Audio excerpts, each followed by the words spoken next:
Contempt of court यानी कि न्यायालय की अवमानना क्या है।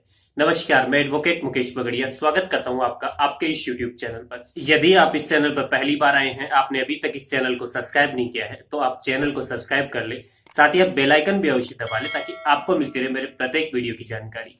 आज का हमारा विषय है कंटेम्प्ट ऑफ कोर्ट यानी कि न्यायालय की अवमानना क्या है। और कोई व्यक्ति कंटेम्प्ट ऑफ कोर्ट यानी न्यायालय की अवमानना का दोषी पाया जाता है तो उसे कोर्ट क्या सजा दे सकता है, इसके संबंध में कानूनी प्रावधान क्या है। आज की इस वीडियो में इन सभी पहलुओं पर चर्चा करने वाले हैं। देखिए, कंटेम्प्ट ऑफ कोर्ट एक्ट बना हुआ है 1971 का। उसमें कोर्ट की अवमानना के संबंध में प्रावधान भी किए गए हैं और साथ ही यह भी बताया गया है कि जो कोई व्यक्ति कोर्ट की अवमानना करता है यानी कंटेम्प्ट ऑफ कोर्ट का दोषी पाया जाता है तो ऐसी दशा में उसे क्या सजा दी जा सकती है। देखिए, सबसे पहले आप ये जान ले कि कंटेम्प्ट ऑफ कोर्ट एक्ट 1971 के अनुसार दो प्रकार की कंटेम्प्ट बताई गई है। यानी कोर्ट की अवमानना आप दो तरीके से कर सकते हैं। एक होती है सिविल नेचर की और दूसरी होती है क्रिमिनल नेचर की। सिविल कंटेम्प्ट में क्या होता है कि कोर्ट की कोई भी डिग्री हो गई, आदेश हो गए या फिर कोई जजमेंट हो गई या फिर कोई रिट हो गई, उसकी आप जानबूझकर अवज्ञा करते हैं। ऐसी दशा में यह कहा जाता है कि आपने कोर्ट की सिविल कंटेम्प्ट कारित की है। जबकि आप कोर्ट के प्रति अनादर दर्शित करते हैं, कोर्ट की अवमानना करते हैं, यानी आप ऐसा कोई कार्य करते हैं जो लिखित, मौखिक या फिर चित्रित, मुद्रित कैसे भी रूप में हो सकता है जिससे न्यायालय की अवमानना होती हो और आप न्यायालय को नीचा दिखाने का काम कर रहे हो, तो ऐसी दशा में आपका ये कार्य कंटेम्प्ट ऑफ कोर्ट है, लेकिन ये क्रिमिनल कैटेगरी का कंटेम्प्ट ऑफ कोर्ट है। संक्षिप्त में आप ये जान लें कि कंटेम्प्ट ऑफ कोर्ट यानी कोर्ट की अवमानना का मतलब ये है कि कोर्ट के प्रति अनादर दर्शित करना, कोर्ट के अधिकारों में दखल करना, कोर्ट के कामकाज में दखल करना, कोर्ट के द्वारा अगर कोई भी आदेश, डिग्री या निर्णय जो भी पारित किए गए हैं उनकी अवहेलना करना, उनकी अवज्ञा करना, जो कि जानबूझकर करना।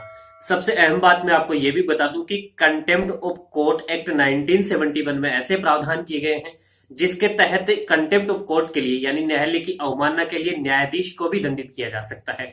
यह एक्ट वकीलों पे, आम आदमी पे, कोई भी व्यक्ति हो जो कोर्ट के समक्ष उपस्थित हुआ हो, और यदि कोई न्यायाधीश है जो कोर्ट की कंटेम्प्ट कर रहा हो, कोर्ट की अवमानना कर रहा हो, उससे भी इसके लिए दंडित किया जा सकता है। और देखिए, हमारे कॉन्स्टिट्यूशन यानी हमारे संविधान में भी ऐसे प्रोविजन किए गए हैं जिनके तहत सुप्रीम कोर्ट, हाई कोर्ट्स को ऐसी पावर प्रदान की गई है कि उनकी कोई भी कंटेम्प्ट करता है यानी न्यायालय की अवमानना करता है, ऐसी दशा में उन्हें उस व्यक्ति को दंडित किए जाने के प्रावधान किए गए हैं।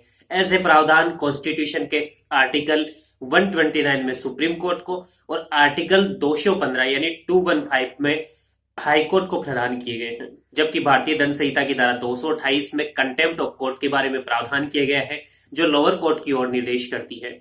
और साथ ही सिविल प्रक्रिया संहिता यानी सीपीसी में ऑर्डर 39 रूल 2A में यह प्रावधान किया गया है कि जब भी न्यायालय के किसी आदेश, डिग्री की कोई अवहेलना करता है, उन्हें अवरुद्ध करता है, जानबूझकर ऐसा करता है, तो ऐसी दशा में उसे कोर्ट की अवमानना यानी कंटेम्प्ट ऑफ कोर्ट के तहत उसे दंडित किया जा सकता है। तो इस प्रकार आप ये जान लें कि कंटेम्प्ट दो तरीके की होती है, सिविल नेचर की और क्रिमिनल नेचर की। सिविल नेचर के तहत कोर्ट के किसी भी आदेश, डिग्री, निर्णय या फिर रिट के अवज्ञा करना यानी जानबूझकर ऐसे आदेश की अवहेलना करना। जबकि क्रिमिनल कंटेम्प्ट के तहत कोई भी ऐसा कार्य जिससे कोर्ट के कामकाज में अवरुद्ध पैदा हो, कोर्ट को नीचा दिखाने का कार्य किया जा रहा हो। तो इस प्रकार आज के इस वीडियो में हमने ये जाना कि कंटेम्प्ट ऑफ कोर्ट क्या होता है यानी न्यायालय की अवमानना क्या होता है।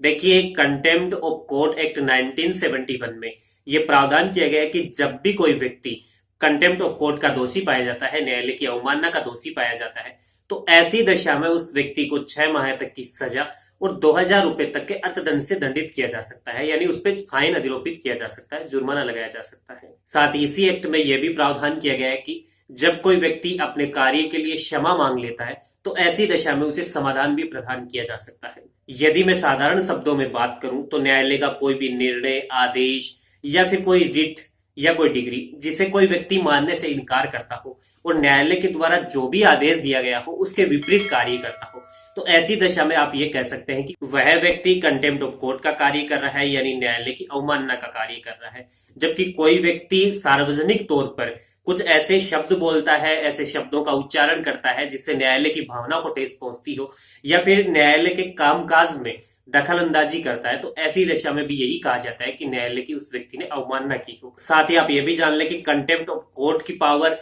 सभी कोर्ट को समान रूप से प्रदान की गई है, यानी कि लोअर कोर्ट को भी न्यायालय की अवमानना के लिए दंड देने की शक्ति प्राप्त है और वही शक्ति सुप्रीम कोर्ट को भी प्राप्त है। यानी सभी न्यायालयों को समान रूप से ये शक्ति प्राप्त है। कई बार अक्सर ये भी देखा जाता है कि न्यायालय अपने उठने तक के समय तक के लिए भी कंटेम्प्ट ऑफ कोर्ट के लिए दंडित करता है।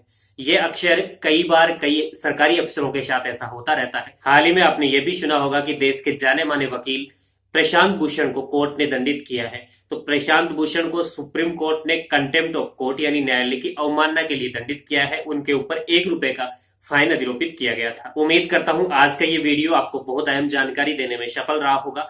यदि आप भी चाहते हैं किसी विषय पर वीडियो तो मुझे आप कमेंट करें, साथ ही आप मुझे मेल भी कर सकते हैं। मैं कोशिश करूंगा आपके विषय पर वीडियो बनाने की।